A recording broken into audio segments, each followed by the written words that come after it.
ಆಪ್ನಲ್ಲಿ ಮುಖ ಗುರುತಿಸುವ ಸಮಸ್ಯೆ, ಹಾಜರಾತಿಗಾಗಿ ಕಾರ್ಮಿಕರ ವಿಚಿತ್ರ ಜುಗಾಡ್. ಮಹಬೂಬಾಬಾದ್ ಜಿಲ್ಲೆಯ ಉದ್ಯೋಗ ಖಾತರಿ ಕಾರ್ಮಿಕರು ಕೆಲಸದ ಸ್ಥಳದಲ್ಲಿ ಹಾಜರಾತಿ ದಾಖಲಿಸಲು ಬಳಸುವ ಎನ್ಎಂಎಂಎಸ್ ಆಪ್ನಲ್ಲಿ ತಾಂತ್ರಿಕ ದೋಷವನ್ನು ಎದುರಿಸುತ್ತಿದ್ದಾರೆ.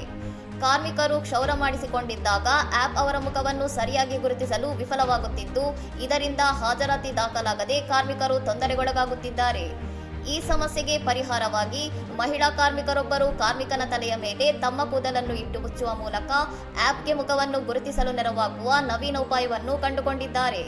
ಈ ರೀತಿ ಕೂದಲಿನಿಂದ ತಲೆಯನ್ನು ಮುಚ್ಚಿದಾಗ ಆಪ್ ಫೇಸ್ ಸ್ಕ್ಯಾನ್ ಅನ್ನು ಯಶಸ್ವಿಯಾಗಿ ಪೂರ್ಣಗೊಳಿಸಿದ್ದು, ಇದರಿಂದ ಹಾಜರಾತಿ ದಾಖಲಿಸುವುದು ಸುಲಭವಾಗಿದೆ. ತಾಂತ್ರಿಕ ತೊಂದರೆಗಳನ್ನು ನಿಭಾಯಿಸಲು ಕಾರ್ಮಿಕರು ಕಂಡುಕೊಂಡ ಈ ಸ್ಮಾರ್ಟ್ ಪರಿಹಾರವು ಇದೀಗ ಸಾಮಾಜಿಕ ಮಾಧ್ಯಮದಲ್ಲಿ ಚರ್ಚೆಯ ವಿಷಯವಾಗಿದೆ.